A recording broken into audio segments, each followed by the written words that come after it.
সোনার বাংলা, আমার সোনার বাংলা।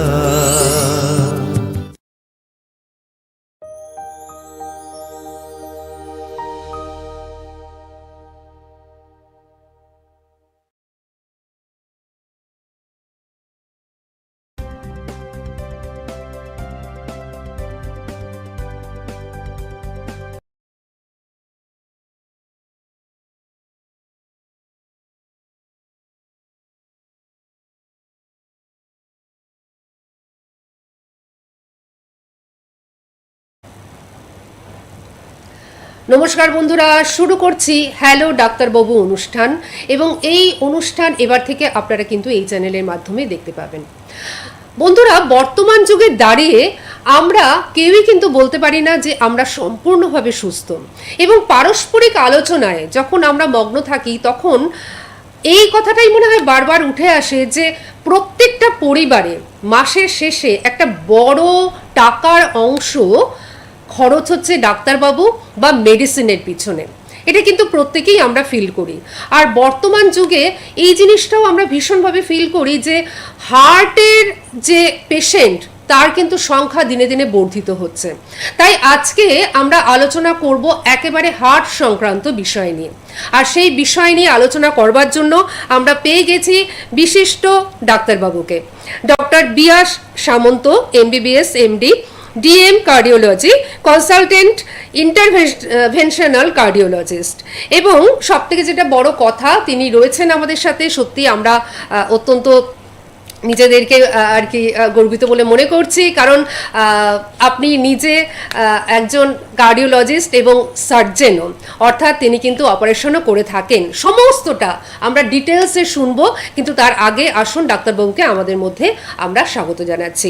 আমাদের মধ্যে উপস্থিত রয়েছেন ডক্টর বিয়াস সামন্ত, বিশিষ্ট কার্ডিওলজিস্ট। আমাদের সকলের তরফ থেকে আপনাকে অনেক স্বাগত জানাচ্ছি এবং নমস্কার। দেখুন ডাক্তারবাবু, আমি যেটা দিয়ে শুরু করলাম যে বর্তমান যুগে তো আমরা কেউই খুব একটা সুস্থ নই। তো যে জিনিসটা কিন্তু আমরা ভীষণভাবে পরিলক্ষিত করছি, বা দেখুন ফেসবুক বা সোশ্যাল মিডিয়ার যুগে যেটা আমরা ভীষণভাবে দেখছি যে হার্ট পেশেন্টদের সংখ্যা কিন্তু দিনে দিনে বৃদ্ধি পাচ্ছে। তো এই জিনিসটা কেন হচ্ছে? সেটা কিছুটা আমাদের জীবনযাপনের জন্য। আগে আমাদের আমরা অনেক রুরাল লাইফস্টাইলে করতাম, তার আমাদের মানে লাইফস্টাইলটা অনেক বেশি কার্যক্ষম, বেশি কাজকর্ম করে কায়িক পরিশ্রম হতো। এখন সেটা কিছুটা আরবান লাইফস্টাইলের জন্য, সেডেন্টারি লাইফস্টাইল, কাজ কম, খাদ্যাভ্যাসের চেঞ্জ, মানে আমরা ওয়েস্টার্ন ডায়েট, ফ্যাট রিচ খাবার, সেগুলোর দিকে বেশি ঝুঁকছি। ইদানিংকালে অবশ্য এখন ফিটনেস এইসবের জন্য আবার সেই পুরনো মানে ফ্যাট রিচ খাবার ত্যাগ করার একটা প্রবণতা এসছে। কিন্তু এই সবের জন্য হার্টের সমস্যা হয়তো বাড়ছে। এবং দ্বিতীয় কারণ আরেকটা যেটা আমার মনে হয়, এখন মেডিকেল ফেসিলিটি বা ডায়াগনোসিস এখন অনেক বেশি উন্নত, অনেক বেশি মানে রোগ ডায়াগনোস বেশি হচ্ছে, তাই জন্য নাম্বার অফ পেশেন্টস বৃদ্ধি পাচ্ছে।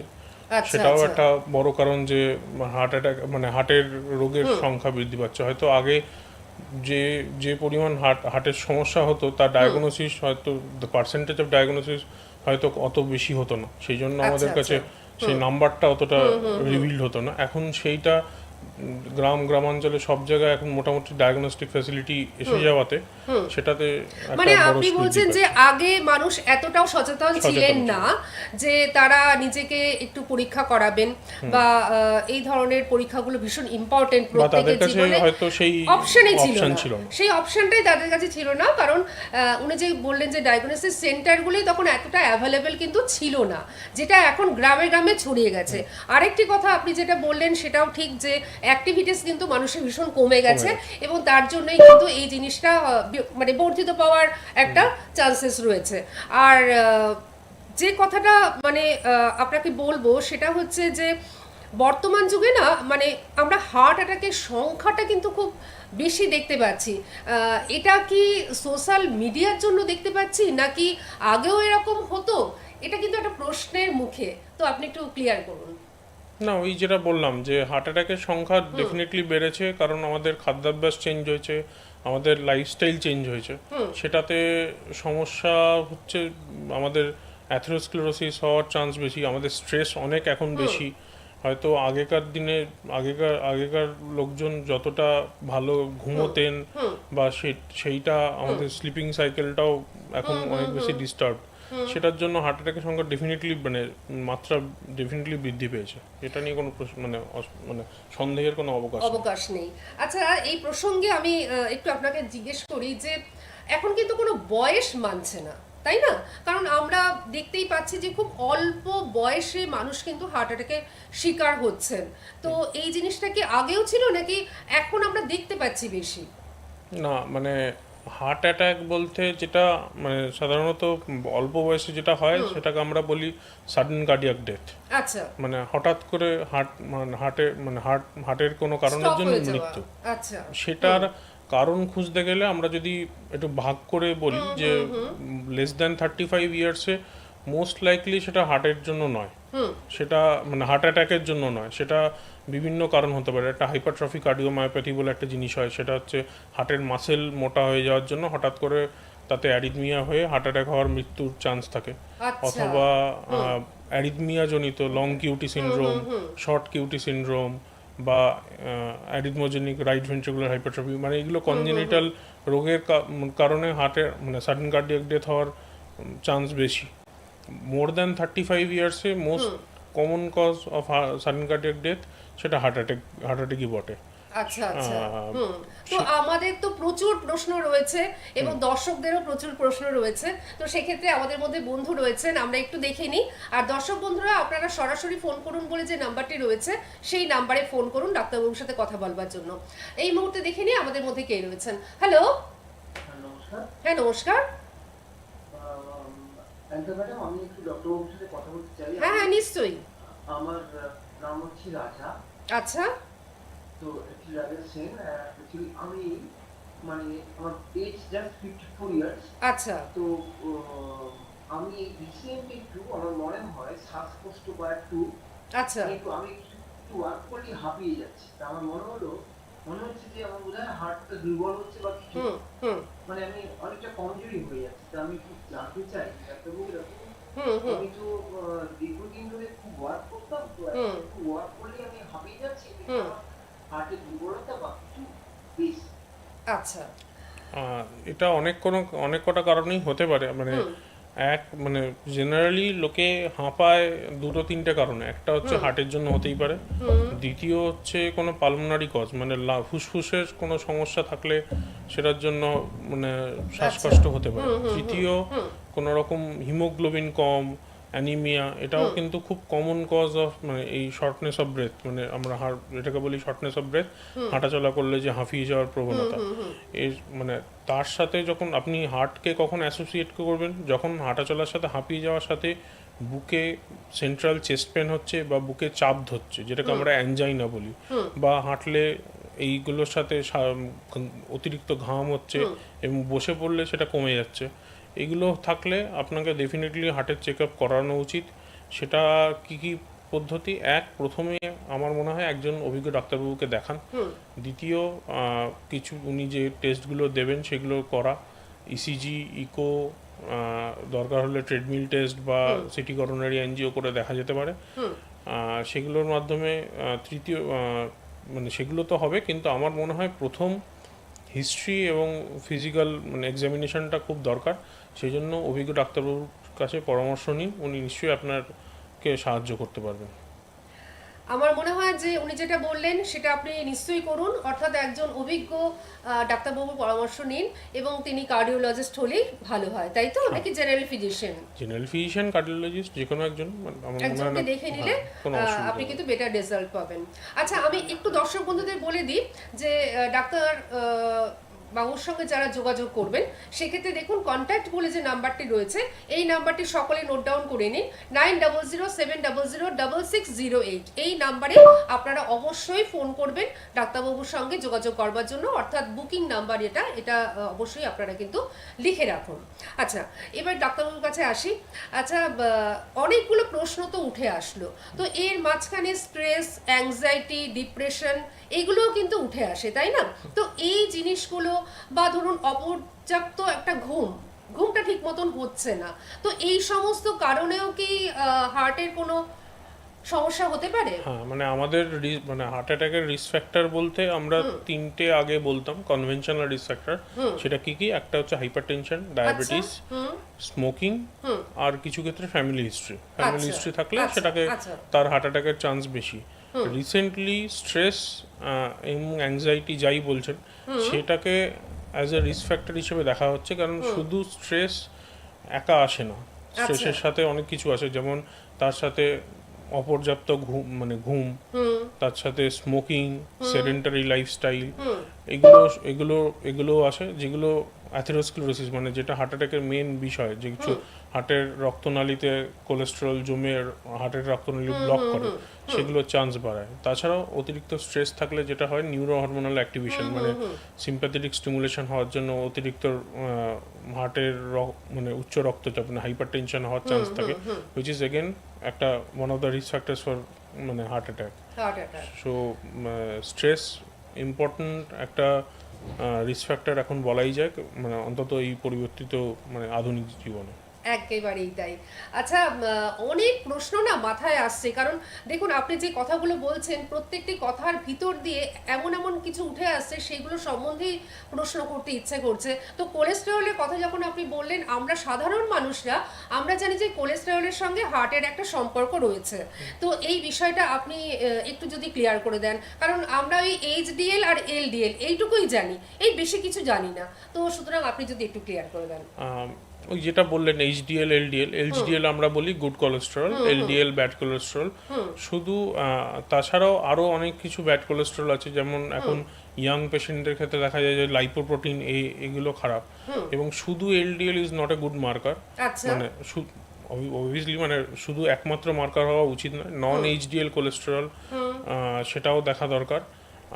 যেটা হয় এটার জন্য অতিরিক্ত এলডিএল বা অতিরিক্ত নন এইচডিএল কোলেস্টেরল থাকলে মানে রক্তনালীর মধ্যে কোলেস্টেরলের প্লাক জমে, এবং সেই কোলেস্টেরল প্লাক যদি মানে কোনোদিন রাপচার হয়, প্লাক রাপচার আমরা যেটাকে বলি, সেটার সাথে প্লেটলেট অ্যাক্টিভেশন হয়ে ক্লট জমে হার্টের নালীকে বন্ধ করে হার্ট অ্যাটাক হতে পারে। আচ্ছা, মানে এটাই হচ্ছে হার্ট অ্যাটাকের মোটামুটি ফিজিওলজি। আর যখন ওই রক্তনালীর যে প্লাক যেটা জমার সেটা যদি 70%-এর উপরে ব্লক হয়, তখন যেটা হয় যে হাঁটলে কষ্ট হচ্ছে, আবার বসে পড়লে দাঁড়িয়ে মানে রেস্ট নিলে কমে যাচ্ছে, সেটাকে আমরা বলি মানে স্টেবল ইসচেমিক হার্ট ডিজিজ। মানে এটা হচ্ছে হার্ট অ্যাটাকের পূর্বাবস্থা বলতে পারেন। হয়তো হার্টের ফাংশন নর্মাল আছে, কিন্তু হার্টের রক্তনালী ব্লক হওয়ার জন্য মানে পেশেন্ট সিমটোম্যাটিক, পেশেন্টের হাঁটলে কষ্ট হচ্ছে বা সিঁড়ি চড়লে কষ্ট হচ্ছে, এগুলো তখন মানে সেগুলো দেখা যেতে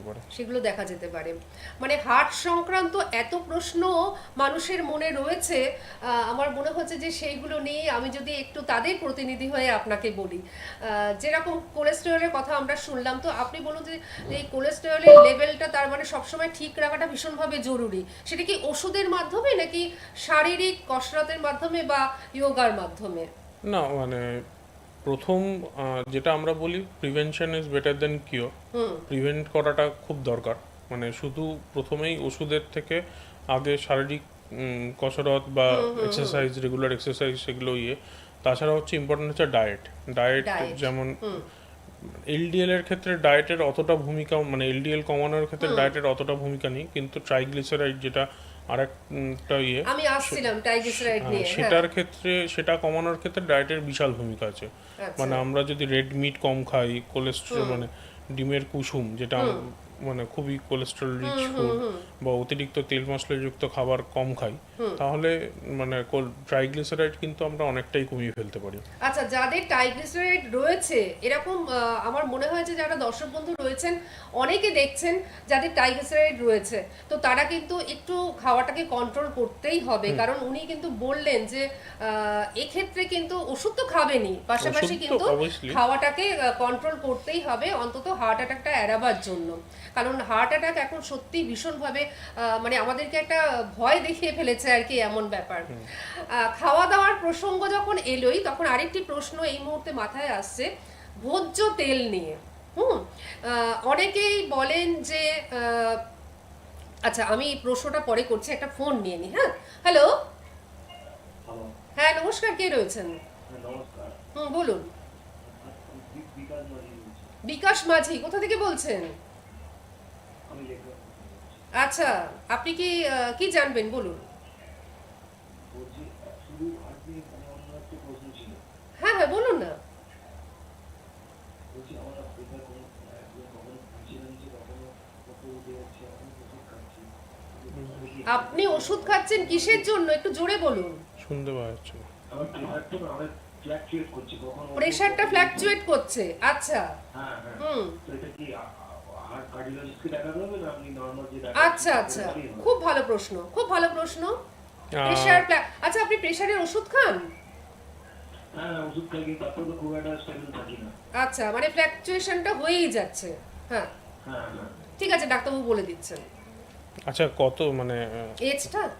এজ আর কত রকম, যাই হোক, মানে এটার জন্য আপনাকে ডাক্তারের কনসালটেশন নিতেই হবে। মানে হয়তো একবারে সবকিছু মানে আমরা যেমন সবকিছু একবারে সবকিছু করে ফেলতে পারি না, সেই জন্য আমার মনে হয় মানে নেক্সট ভিজিটে আপনি ডাক্তারবাবুর সাথে কথা বলুন, উনি নিশ্চয়ই ওষুধ অ্যাডজাস্ট করে দিলে হয়তো ওষুধ মানে আপনার প্রেশারের সমস্যাটা কিছুটা হলেও সুরাহা হবে।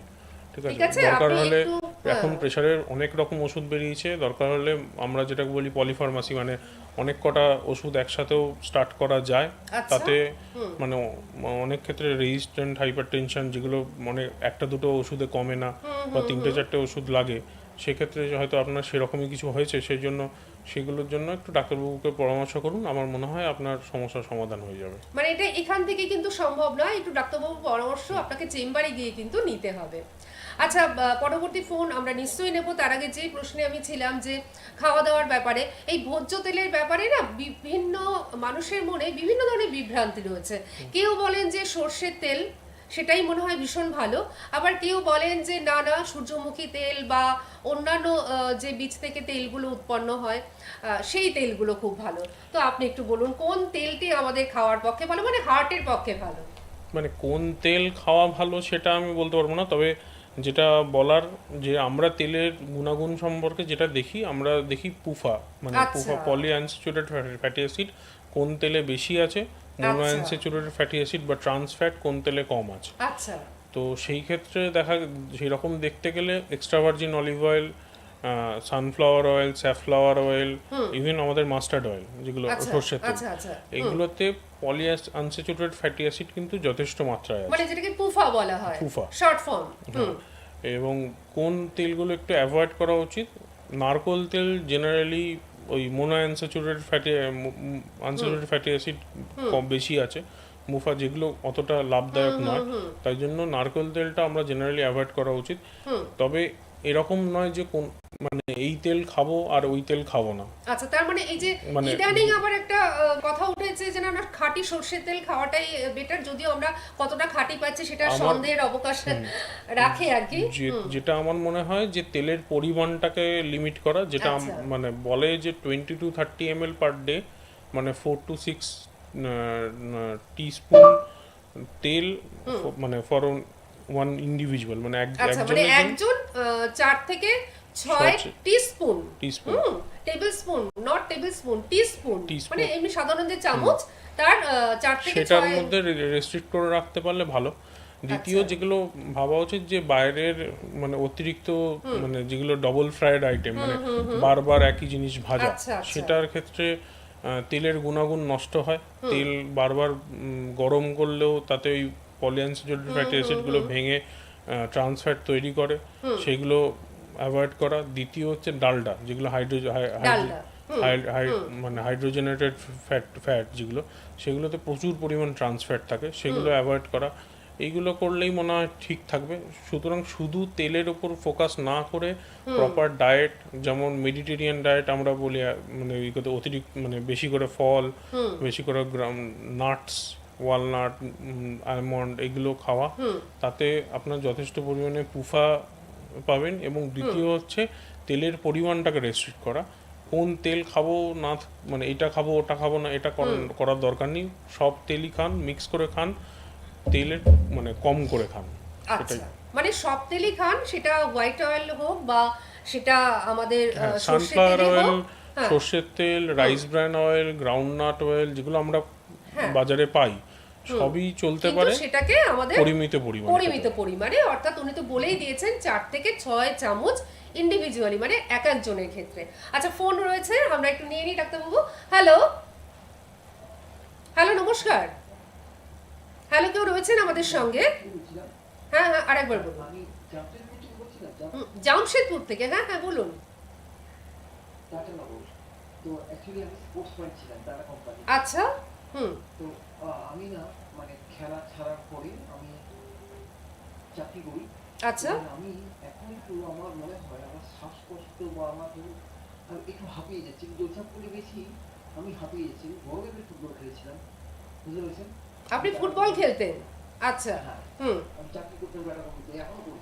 আচ্ছা, এবার হুম, এখন ছাড়ার পরে আমি হুম। যদি মর্নিং একটু দৌড়ঝাঁপ করতে যাই, একটু বেশি করে ফেললে হুম। এক দুটো দৌড়ালে খুব হাঁপিয়ে যাচ্ছি। তা আমি কিন্তু 100 মিটার দৌড়াতাম, 11 সামথিং আমি দৌড়াতাম। এখন এই যে এতই আমার প্রোগ্রাম দেখে ফোন করলাম, হুম। কেননা যে আমি এই বয়সে, আমার 54 বছর বয়স, আমার এই যে হাঁপিয়ে যাচ্ছি, এটা কি কোনো হার্টের দুর্বল হতে পারে? প্লিজ। ওই আগে যিনি ভদ্রলোক ফোন করেছিলেন অনেকটা সেরকমই। অনেকটা হ্যাঁ, সেরকমই, মানে হ্যাঁ, আপনার যদি রিস্ক ফ্যাক্টর থাকে অবশ্যই হার্টের সমস্যা হতে পারে। রিস্ক ফ্যাক্টর বলতে আমি আগে যেটা বলেছিলাম যে hyper tension, diabetes, family history, smoking এর এগুলো হিস্ট্রি থাকলে হতে পারে।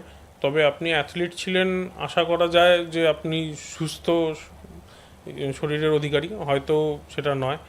আশা করব ওই আবার একই কথা, যে কোনো অভিজ্ঞ ডাক্তারবাবুর সাথে কথা বলুন। উনি যদি মনে করেন যে হার্টের সমস্যা আছে, মানে সিমটম ইজ ভেরি ইম্পর্ট্যান্ট। পরীক্ষা তো পরে হবে, কিন্তু আগে সিমটম এবং ফিজিক্যাল এক্সামিনেশন ইম্পর্ট্যান্ট।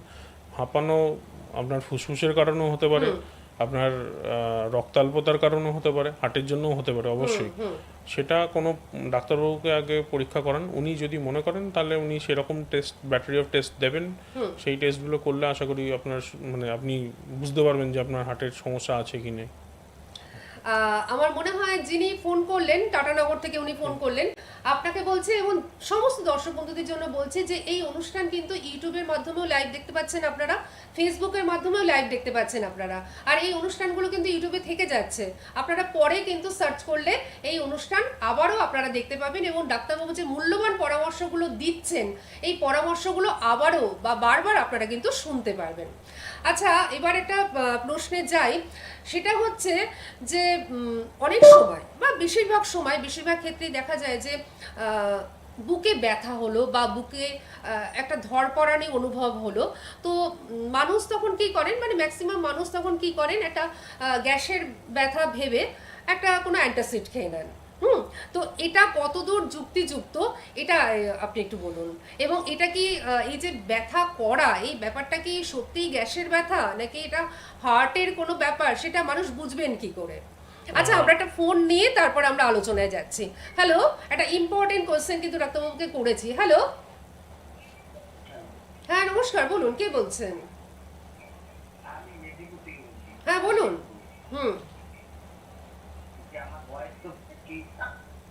আপনার বয়স কত? 50+। আচ্ছা, কিন্তু 50+এরই ম্যাক্সিমাম ফোন আসছে, আসলে সবাই চিন্তিত, সবাই একটু সন্ত্রস্ত আর কি। হ্যাঁ বলুন।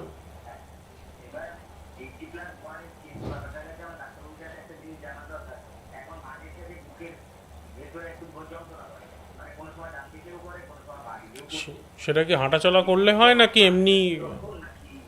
আচ্ছা, উনি ডাক্তারবাবু জিজ্ঞেস করছেন যে সেটা কি আপনার হাঁটা চলার সময় হয় নাকি যখন আপনি রেস্ট নিচ্ছেন তখনও হয়? না, হাঁটা চলার হাঁটার সময় হয়। তাহলে হতে পারে হার্টের সমস্যা হতে পারে। হার্টের সমস্যা যেটা আমি বলছিলাম যে স্টেবল ইসচেমিক হার্ট ডিজিজ বা এসআইএইচডি, সেক্ষেত্রে যখন হাঁটাচলা করলে মানে অসুবিধা হয়, বুকে চাপ ধরে, আবার দাঁড়িয়ে পড়লে রেস্ট নিলে কমে যায়, তার সাথে শ্বাসকষ্ট থাকতে পারে, অতিরিক্ত ঘাম থাকতে পারে বা বুক ধড়ফড় হতে পারে, সেটা কিন্তু মানে যদি হাঁটাচলার সাথে সময় বুকে ব্যথা হয় তাহলে সেটা কিন্তু ইঙ্গিত করে যে হার্টের সমস্যা থাকলেও থাকতে পারে। আচ্ছা, আপনি অনুষ্ঠানটা শুনুন, মানে আমি যে প্রশ্নটা করেছি না, এটা কিছুটা ওই সংক্রান্তই প্রশ্ন, যে এই যে হট করে একটু বুকে ব্যথা হলো, চিনচিন করে অনেক সময় অনুভব হয়, অনেক সময় একটু ধরপড় করে, তো এই ধরনের যখন হয় তখন মানুষ ভাবেন যে এটা মনে হয় এটা গ্যাসের ব্যথা, এটা অ্যান্টাসিড খেয়ে নিলাম। তো এই জিনিসটা কতদূর যুক্তিযুক্ত? আর আপনি হার্টের ব্যথা আর গ্যাসের ব্যথা এটা কি মানে আলাদা করে আমরা বুঝতে পারবো সাধারণ মানুষেরা? হার্টের ব্যথা কোনোদিন চিনচিন করে হয় না। হার্টের আচ্ছা। ব্যথা যেটা হয় যেটা মানে সাধারণত পেশেন্টরা অনুভব করে সেটা হচ্ছে একটা সেন্ট্রাল কম্প্রেসিভ চেস্ট পেন, মানে হচ্ছে হার্টের মাঝখানে, বুকের মাঝখানে কেউ চেপে যেন ধরা। একটা পাথর চাপিয়ে দিয়েছে, আচ্ছা। এটাই বলে। ঠিক আছে, আচ্ছা। এবং সেটার সাথে কি কি সিমটম থাকতে পারে, একটা হচ্ছে রেডিয়েশন হতে পারে, আচ্ছা। মানে কোন কোন দিকে হয়, ঘাড়ের দিকে হতে পারে, দুই হাতে হতে পারে, হাতের এই মিডিয়াল সাইড দিয়ে ফিঙ্গার অবধি হতে পারে। ও আচ্ছা। দ্বিতীয়ত হচ্ছে শ্বাসকষ্ট হয়, অতিরিক্ত ঘাম হতে পারে। তৃতীয়ত অজ্ঞান হতে পারে পেশেন্ট। আচ্ছা। এইগুলো থাকলে হার্টের সমস্যা আপনাকে ভাবতে হবে। আচ্ছা। অনেক সময় হার্টের ইয়ের জন্য বমিও হতে পারে। আচ্ছা। সেটার ক্ষেত্রে সেটা অনেক সময় মানে ভাবে যে লোকে যে গ্যাসের ব্যথা হচ্ছে। আর এটা হচ্ছে হার্ট অ্যাটাক হলে। এবার হার্ট অ্যাটাকের পূর্বাবস্থায় কীরকম বুকে ব্যথা হয়, মানে পেশেন্ট বা যে ব্যক্তি হাঁটাচলা করছেন বা একটু ভারী কাজ করছেন, তখন ওই রকম একটা সেন্ট্রাল কম্প্রেসিভ চেস্ট পেন, উনি কোনো জায়গার লোকেট করতে বলবেন না যে এইখানটা ব্যথা হচ্ছে, বলবেন যে পুরো বুকটা জুড়ে ব্যথা হচ্ছে। আচ্ছা। ঠিক আছে, সেটা আবার বসে পড়লে রেস্ট নিলে কমে যাচ্ছে। অনেক সময় সরবিট্রেট বলে একটা ওষুধ আমরা দিই, সেই সরবিট্রেট জিভের তলা দিলে সঙ্গে সঙ্গে ব্যথা কমে যাচ্ছে। সেই ক্ষেত্রে there is a strong possibility যে আপনার হার্টের সমস্যা আছে। আচ্ছা। এবার গ্যাসের ব্যথা বুকে হয় না, জেনারেলি যেটা হয় হচ্ছে আপার অ্যাবডোমেনে হয়, আচ্ছা। তার সাথে একটা জ্বালা করে, আচ্ছা। বার্নিং সেন্সেশন বলি। সেটা কখন হয় বেশি, অতিরিক্ত খালি পেটে থাকলে বা অনেক সময় গ্যাস্ট্রিক আলসার থাকলে, যেটা রেয়ার, যে খাওয়ার পরে হতে পারে। ঠিক আছে, কিন্তু তার সাথে এই সিমটমগুলো যেমন শ্বাসকষ্ট অতিরিক্ত, প্রচন্ড ঘাম, অজ্ঞান হয়ে যাওয়া, বুক এইগুলো ধড়ফড় হবে না। এগুলো কখনোই হবে না। মানে জাস্ট বমি হতে পারে, বমি হতে হ্যাঁ, পারে, হ্যাঁ। নজিয়া হতে পারে, এগুলো হতে পারে, কিন্তু এই বাকি ঘাম, শ্বাসকষ্ট এগুলো গ্যাসের ব্যথা হবে না। আচ্ছা, তার মানে গ্যাসের ব্যথা আর হার্টের ব্যথা এই দুটোর প্রকারভেদ আমরা কিন্তু খুব ক্লিয়ারলি শুনে নিলাম। যে উনি যেটা বললেন যে গ্যাসের ব্যথা যদি হয় তাহলে কিন্তু মানে বমি হতে পারে, এবং আপার অ্যাবডোমেন অর্থাৎ উপরের দিকের অংশে ব্যথা হতে বেশি পারে, এই ধরনের সমস্যাগুলো হবে, বা জ্বালা একটা হতে পারে, কিন্তু মানে চেপে বসবে না। উনি যেটা বলছিলেন যে মাঝখানটায় একদম পাথর চেপে বসা, এটা কিন্তু হার্টের ব্যথা, তাই তো? যখন মানে চেপে বসবে তখন আমাদের মনে করতে হবে যে এটা হচ্ছে হার্টের সমস্যা। তার সাথে আচ্ছা। এই সিমটম গুলো থাকবে যে অতিরিক্ত ঘাম হচ্ছে, শ্বাসকষ্ট হচ্ছে, তারপরে অজ্ঞান আপনি হয়ে যাচ্ছে, বললেন যে ফিঙ্গারের মধ্যে একটা অনুভূতি রেডিয়েশন হওয়া। আসছে, মানে হ্যাঁ। ব্যথাটা এইদিকে ব্যথাটা ছড়াচ্ছে, এদিকেও এদিকে ছড়াতে পারে, মানে যে কোনো হাতেই ছড়াতে পারে। দু হাতেই ছড়াতে আচ্ছা। পারে। আচ্ছা, মানে এটা একটু মানে ক্লিয়ার হই যে আমরা তো সবাই জানি যে হার্ট যেহেতু বাদিকে থাকে, তার জন্য ব্যথাটা সবসময় বাদিকে হলেই সেটা মনে হচ্ছে হার্টের ব্যথা। না, হার্টের ব্যথা জেনারেলি সেন্ট্রাল হয়, সেন্ট্রাল মাঝে হয়। আচ্ছা আচ্ছা। এবং রেডিয়েশন মেইনলি বাঁ হাতে বেশি হয়, বাঁ হাতে বেশি হয়। কিন্তু ডান হাতেও রেডিয়েশন হতে পারে, না হওয়ার কিছু না। আচ্ছা আচ্ছা, তার মানে যখন আপনাদের এরকম হবে, অর্থাৎ মাঝখানে ব্যথা হবে এবং সেই ব্যথাটা কিন্তু একেবারে আস্তে আস্তে আস্তে আস্তে বাদিকে ছড়িয়ে যাবে, তখন কিন্তু একটা চিন্তার বিষয়। হ্যাঁ, তখন আচ্ছা, তখন কি সরবিটেট ইউজ করা যাবে? তখন সরবিট্রেট ইউজ করে, প্রোভাইডেড যেন আপনার বিপি ঠিক আছে। অনেক সময় যেটা হয় সরবিট্রেটে হঠাৎ করে বিপি কমার একটা ভয় থাকে, কিন্তু আচ্ছা। ব্যথা হলে অবশ্যই ইউজ করা যাবে। মানে আচ্ছা, যদি আচ্ছা। হার্টের ব্যথা মনে হয় সরবিটেট সাবলিঙ্গুয়ালি দেওয়াই যায়। আচ্ছা, তখন কি স্যাচুরেশনটা আমাদের মাপা খুব দরকার? স্যাচুরেশন মানে যদি মানে স্যাচুরেশন থেকে খুব বেশি মানে হার্টের জন্য স্যাচুরেশন খুব একটা কমে না, লাভ না? হয় না। আচ্ছা, যদি আচ্ছা। খুব শ্বাসকষ্ট হয় তখন স্যাচুরেশন অবশ্যই দেখতে দেখা হবে। উচিত। আচ্ছা, একজন বন্ধু রয়েছেন, আমরা একটুখানি ফোনটা নিয়ে নিই। হ্যাঁ, নমস্কার, কে রয়েছেন? হ্যালো হ্যালো, কেউ রয়েছেন আমাদের সঙ্গে? দেখে নিচ্ছি আর একবার। হ্যালো, হ্যাঁ নমস্কার, বলুন কে বলছেন? হ্যাঁ, আমি খুবই মনটা খুবই খুশি। আমি বলছিলাম যে আমার মাঝে সাঝে মানে করে বা হাঁটলে হাঁপি। আচ্ছা, আপনার বয়স কত? আমার বয়স হচ্ছে ওই 51। আবার সেই 50+। আচ্ছা, আপনার 51 বছর বয়স, আপনি কোথা থেকে ফোন করছেন বললেন? আমি বিরাটি থেকে বিরাটে থেকে ফোন করলেন। হ্যাঁ বলুন, আপনার হাঁটলে তখন মনে হয় যে আপনি হাঁপিয়ে যাচ্ছেন। হ্যাঁ, আজ থেকে 20 বছর আগে ভালো ফুটবল প্লেয়ার ছিলাম। আপনিও ফুটবল প্লেয়ার ছিলেন? আচ্ছা। হ্যাঁ, খেলতাম তখন, কিন্তু ওই পুরো ফুটবলটা মানে দৌড়াদৌড়ি আর হয় না। হুম। কাজ হয়, কিন্তু যখন করতে যাচ্ছি সব আমার দৌড়ে যাচ্ছি, তারপরে কোনো কাজ হয়। মানে হাঁপিয়ে যাচ্ছি বা খাবার মানে ভিতরের মধ্যে। আচ্ছা, আপনার কথাটা খুব একটা ক্লিয়ার হলো না আমাদের কাছে, কিন্তু আপনার ওই হাঁপিয়ে যাওয়ার কারণটা উনি অনেকবারই বলেছেন যে এটা কিন্তু একটুখানি ডাক্তারের পরামর্শ নিতে হবে। ডাক্তারের আপনি যদি- পরামর্শ, এবং মানে উনি যেটা বললেন যে উনি এখন আর মানে না। মানে হাঁটাচলা করেন না। আমার মনে হয় আপনি হাঁটাচলাটা স্টার্ট করুন, তাতে আপনার মানে ফাংশনাল এবিলিটিটা বাড়বে। তাতে ফাংশনাল এবিলিটি বাড়লে হয়তো এই সমস্যার সমাধান হতে পারে। অনেক সময় যেটা হয়, আমরা এতটাই সেডেন্টারি হয়ে পড়ি যে মানে অল্প বিস্তর কাজ করলেও তখন কষ্ট হয়। মানে সেটা দেখুন আগে। সেটা যদি মানে হাঁটাচলা করার মানে আপনার ফাংশনাল এবিলিটি ঠিকঠাক হওয়ার পরেও যদি কষ্ট হয়, তাহলে আমার মনে হয় ডাক্তারবাবুর সাথে কথা বলাটাই বেটার হবে। নিশ্চয়ই শুনে নিয়েছেন আপনি। আপনি সঙ্গে থাকুন, ভালো থাকুন। আর ডক্টর বিয়াস সামন্তর সঙ্গে যোগাযোগ করতে গেলে আপনারা কন্ট্যাক্ট যে নাম্বার যাচ্ছে সেই নাম্বারে অবশ্যই ফোন করুন। বুকিং চলছে, অর্থাৎ ওনার চেম্বারে আসবার জন্য অবশ্যই বুকিং চলছে। আপনারা কিন্তু অবশ্যই যোগাযোগ করতে পারেন। দেখতেই পাচ্ছেন কন্ট্যাক্ট বলে যে নাম্বারটি যাচ্ছে সেই নাম্বারটি অবশ্যই আপনারা যোগাযোগ করে নিন।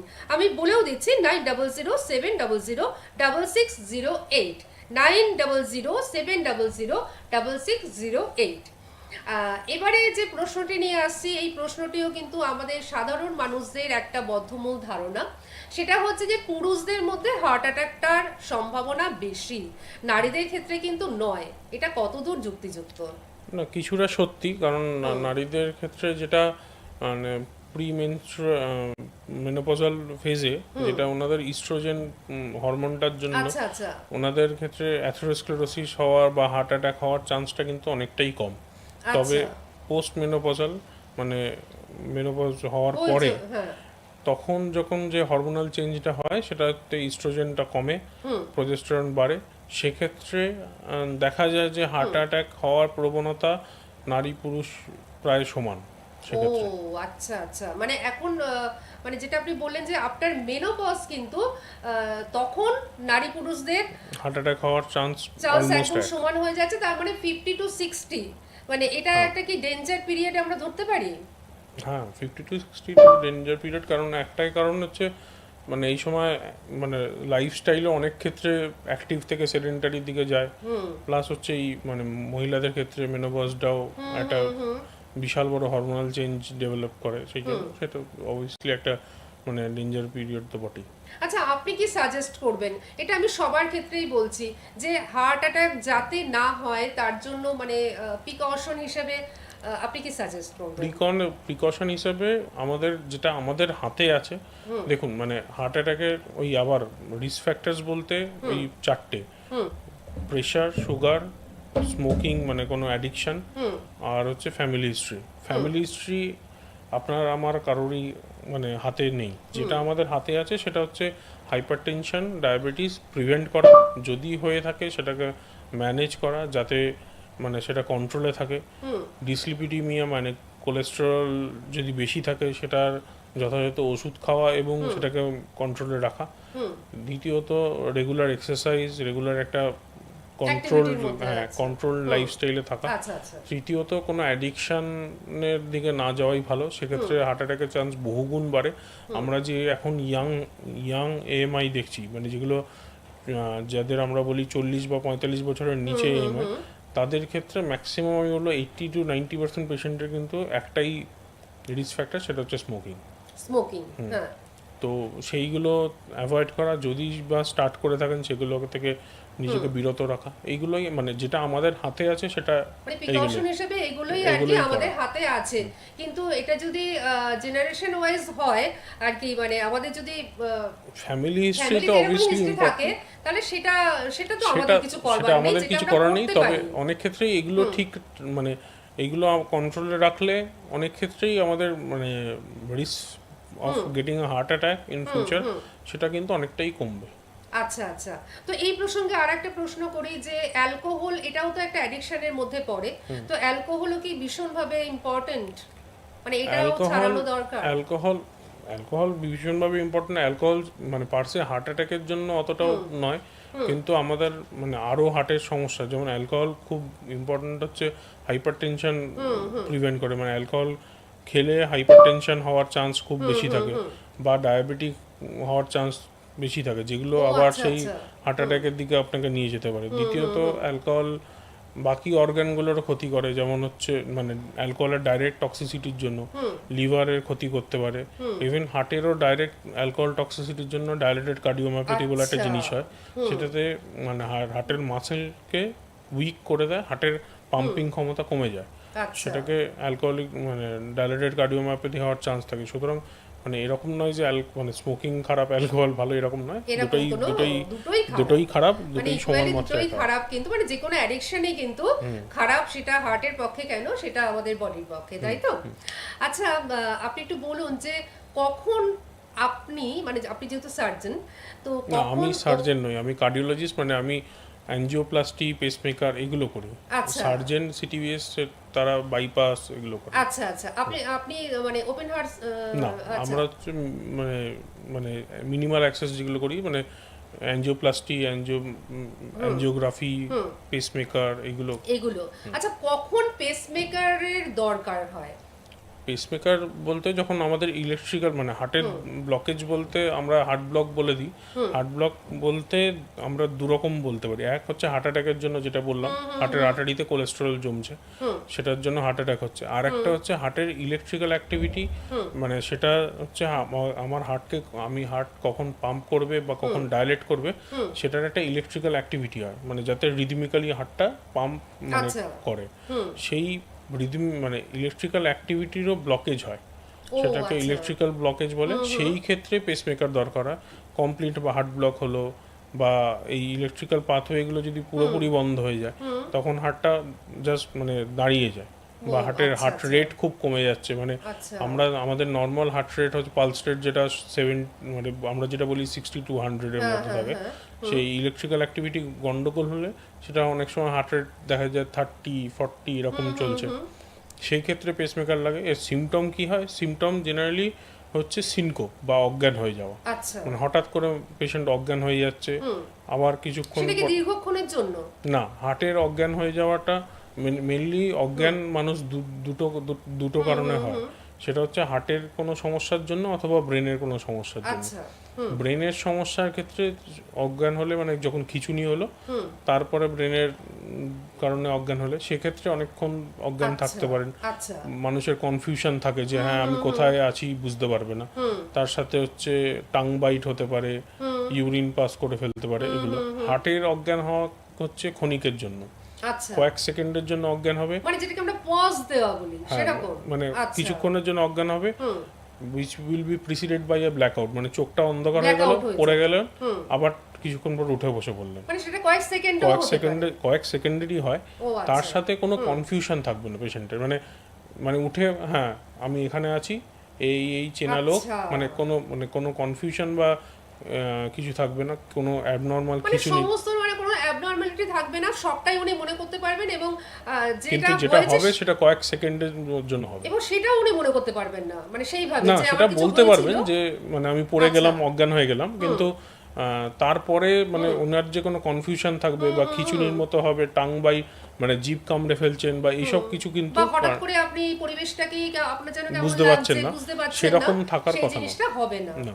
বা আপনি কি সুন্দর ক্লিয়ার করে দিলেন, কারণ এই জিনিসগুলো প্রত্যেকটি মানুষেরই জানা ভীষণ দরকার, যে এই যে উনি বললেন যে ব্রেন থেকেও কিন্তু আপনি অজ্ঞান হয়ে যেতে পারেন, আবার হার্টের সংক্রান্ত বিষয়েও কিন্তু আপনি অজ্ঞান হয়ে যেতে পারেন, কিন্তু দুটো সিমটমসই কিন্তু আলাদা। তার জন্য আমি বারবার বলছি যে এই অনুষ্ঠানটি যেমন ইম্পর্টেন্ট তেমন ভাইটাল একটি অনুষ্ঠান, সিরিয়াস একটি অনুষ্ঠান, দেখছেন যেমন এই অনুষ্ঠান কিন্তু ইউটিউবের মাধ্যমে পরেও আপনারা কিন্তু দেখতে পারেন। আর ডাক্তারবাবুর সঙ্গে অবশ্যই পরামর্শ নিতে পারেন, তার জন্য যে নাম্বারটি টিভি স্ক্রিনে যাচ্ছে সেই নাম্বারটি অবশ্যই সকলেই লিখে নিন। আমি বলে দিচ্ছি 9007006608। যে কোনো সমস্যার জন্য মনে যদি কোনো রকম কোনো সন্দেহ আসে যে আমার হার্টে কিছু হয়নি, তো অবশ্যই ডাক্তারবাবুর সঙ্গে পরামর্শ করুন, নিশ্চয়ই আপনি ভালো হয়ে যাবেন। আচ্ছা, পরবর্তী একটু প্রশ্নে আসছি যে আপনি হার্ট রেট বা পালস রেটের কথা এটা তো বললেন আমাদের, এটা তো আমরা শুনলাম, কিন্তু অনেক সময় দেখা যায় যে মানুষ বুঝতেই পারছেন না যে তার হার্ট অ্যাটাক হতে পারে। যেরকম কয়েকটা ঘটনা তো আমরা চোখের সামনেই দেখেছি, যে যেরকম স্টেজে গান গাইতে গাইতে কে একেবারে মারা গেলেন, ঠিক আছে? আচ্ছা, আমরা দেখতেই পেলাম, মানে আমরা সবাই জানি সেটা। এছাড়াও আমরা দেখেছি যে ইদানিং দেখছি যে জিম করতে করতে হঠাৎ হার্ট অ্যাটাক হয়ে গেল। তো এই জিনিসগুলো কেন হচ্ছে? আচ্ছা, একজন বন্ধু রয়েছেন, আচ্ছা। আমরা একটু ফোনটা নিয়ে নিই। হ্যালো, হ্যালো, হ্যাঁ নমস্কার, কে রয়েছেন? নমস্কার, আমি বাঁকুড়া থেকে বলছিলাম। বলুন। আমি আমার বাবাকে ডাক্তারবাবুকে দেখিয়েছিলাম। আচ্ছা। ভালো আছেন? হ্যাঁ ডাক্তারবাবু নমস্কার। নমস্কার। হ্যাঁ, আপনার সাথে আমার দেখা হয়েছিল এখানে। তো বলছি ডাক্তারবাবু, আমার বাবা এখন এমনি ভালো আছে, কিন্তু শ্বাসকষ্ট হচ্ছে আর প্রেশারটা খুব লো হচ্ছে। আচ্ছা আচ্ছা। তো তাহলে 90/60 নিচে চলে যাচ্ছে আর কি প্রেশারটা। তাহলে একবার উনি হার্টের পেশেন্ট, 3বার স্টেন্ট দুবার স্টেন্ট লাগানো আছে পেশেন্ট। আচ্ছা তাহলে এখন ওনার শ্বাসকষ্ট হচ্ছে, আমরা নেবুলাইজার দিচ্ছি, আচ্ছা ইওলিন আর ব্লকার, আচ্ছা কিন্তু ওনার বিপিটা লো হচ্ছে আর কি। তাহলে ওষুধের একটু মডিফিকেশন করতে হবে, তাহলে আমার মনে হয় একটু ওপিডিতে আসাটা মনে হয় বেটার হবে। আপনার কোনো আবার যাবো ডাক্তারবাবু? একবার তো আসা উচিত তাহলে। কারণ সমস্যা যখন হচ্ছে। এখন আমরা অনেক দূরে থাকি তো সেই হ্যাঁ, আমি একবার যাবো আবার ডাক্তারবাবু। ঠিক আছে। ঠিক আছে, একবার আসুন, কারণ বিপিটা বলছে 60 নিচে থাকছে বা 60 90 থাকছে, একটু সমস্যা যখন হচ্ছে তখন অবশ্যই একবার যোগাযোগ করে নিন, ঠিক আছে? সঙ্গে থাকুন, ভালো থাকুন। হ্যাঁ, যে প্রশ্নে আমি গেছিলাম যে এরকম হঠাৎ করে মানে যিনি একজন সিঙ্গার এবং তিনি প্রতিদিন এক একটা অনুষ্ঠান করেই থাকেন, এবং এখনকার দিনে সিঙ্গাররা তো আর একটা জায়গায় দাঁড়িয়ে গান গান না, তারা ভীষণ স্টেজটাকে আর কি মানে ইউজ করেন আর কি। তো সেক্ষেত্রে আমরা ভাবতেই পারি যে খুব বডি ফিটনেস রয়েছে, কিংবা জিমে যারা যাচ্ছেন, জিম করতে করতে তাদের হার্ট অ্যাটাক হচ্ছে, এই জিনিসটা কেন হচ্ছে? আমার মনে হয় এক্সারসাইজটাকে দোষ না দিয়ে মানে বাকি জিনিসগুলো দেখা দরকার। আচ্ছা। যে হার্ট অ্যাটাক মানে সেটা কি শুধুই হার্ট অ্যাটাক, নাকি আবার ওই একই কথা যে ইয়াং পেশেন্টদের ক্ষেত্রে আমরা হার্ট অ্যাটাকটাকে না বলে সাডেন কার্ডিয়াক ডেথ বলাটাই বেটার হবে। যেগুলো বললাম আগে, হাইপারট্রফি একটু কার্ডিওমায়োপ্যাথি, সঙ্গে থাকুন। হাইপারট্রফি কার্ডিওমায়োপ্যাথি, এআরভিডি বা অ্যারিথমিয়ার জন্য হার্ট অ্যাটাক হতে পারে। এবার এই অ্যারিথমিয়া বা এইগুলো আপনার এক্সারসাইজ দিয়ে প্রেসিপিটেট করতে পারে। সুতরাং কোনো মানে মানে ইন্টেন্স এক্সারসাইজ করার আগে আমার মনে হয় একটা কার্ডিয়াক ইভ্যালুয়েশন করিয়ে নেওয়াটা মনে হয় দরকার। আচ্ছা, দ্বিতীয়, একটু সঙ্গে থাকুন প্লিজ। দ্বিতীয়ত কিছু কিছু জিনিস ওই আগের যেগুলো বলছিলাম যে হাঁটলে কষ্ট হচ্ছে, শ্বাসকষ্ট হচ্ছে, সেগুলোকে মানে ইগনোর করা, সেই সিমটমগুলোকে ইগনোর করা উচিত নয়। তৃতীয়ত যেটা আর একটা মেন সমস্যা হয় এই এক্সারসাইজ বা এইসবে, সেটা হচ্ছে ডিহাইড্রেশন। ডিহাইড্রেশনটাকে অ্যাভয়েড করার জন্য প্রচুর জল খাওয়া, মানে ফ্লুইডস নেওয়া উচিত। সেগুলো করলে আমার মনে হয় না জিম করতে গিয়ে এই যে দুর্ঘটনাগুলো ঘটে সেগুলো হবে আর কি। আচ্ছা আচ্ছা, নিশ্চয়ই শুনে নিলেন যে সবকিছুরই শুরু করবার আগে কিন্তু একটু টেস্টটা ভীষণভাবে দরকার, তাই না?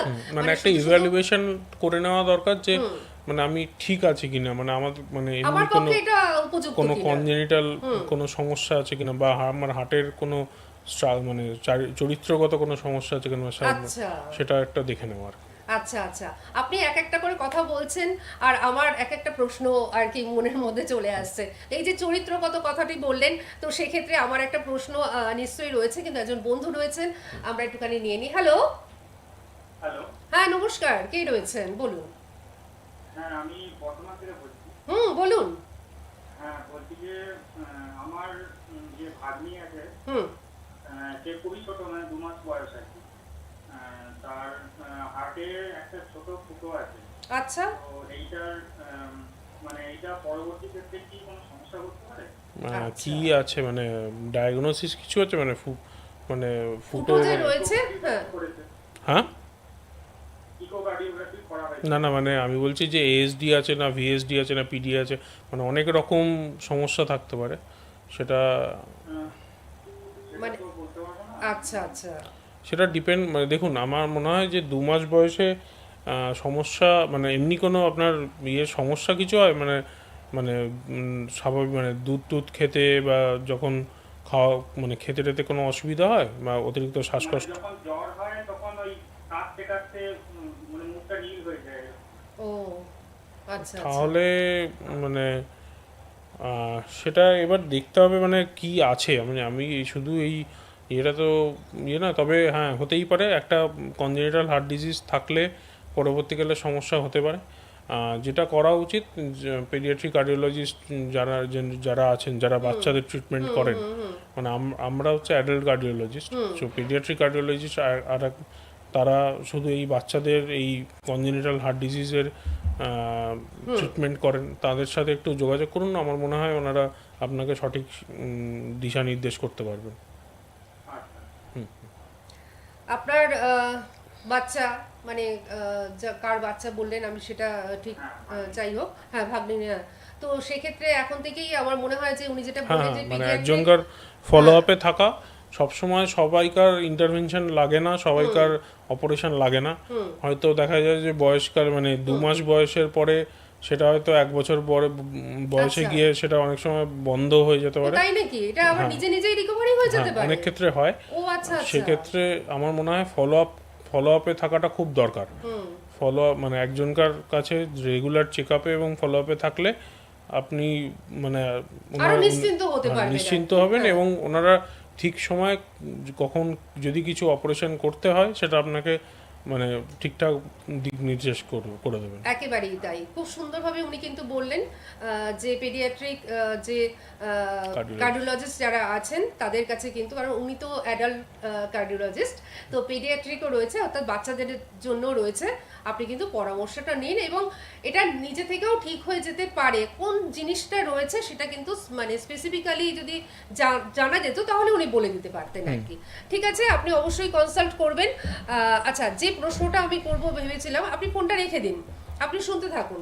যে প্রশ্নটা আমি করব ভেবেছিলাম যে এই যে আপনি বললেন যে চরিত্রগত একটা ব্যাপার, তো সেক্ষেত্রে ম্যানুফ্যাকচারিং গন্ডগোল হার্টের ক্ষেত্রে এটা কি হয়ে থাকে? যেটা বলছিলাম যে হ্যাঁ। হাইপারট্রফি কার্ডিওমায়োপ্যাথি বলে যেটা হয়, যেটা হচ্ছে ইয়াং পেশেন্টদের সাডেন কার্ডিয়াক ডেথ হওয়ার চান্স সব থেকে বেশি।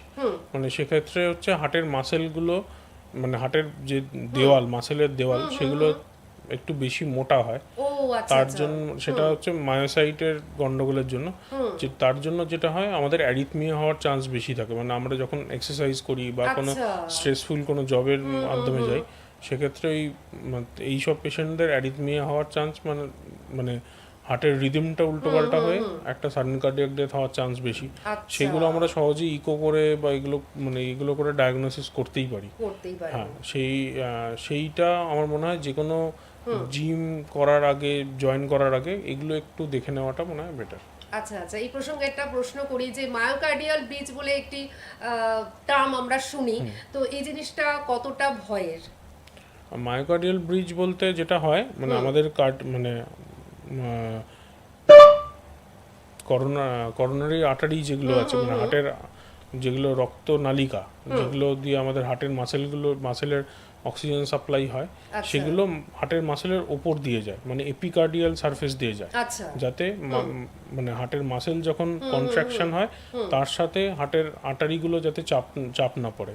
এই মায়োকার্ডিয়াল ব্রিজ হচ্ছে মানে আরেকটা মানে জন্মগত সমস্যা, যেখানে হার্টের আর্টারিগুলো এই হার্টের মায়োসাইটের ভেতর দিয়ে যাচ্ছে। আচ্ছা এবার হার্ট যখন কন্ট্রাক্ট করে তখন তার রক্তনালীর উপরে চাপ ফেলে সেটাকে বন্ধ করে দেয়।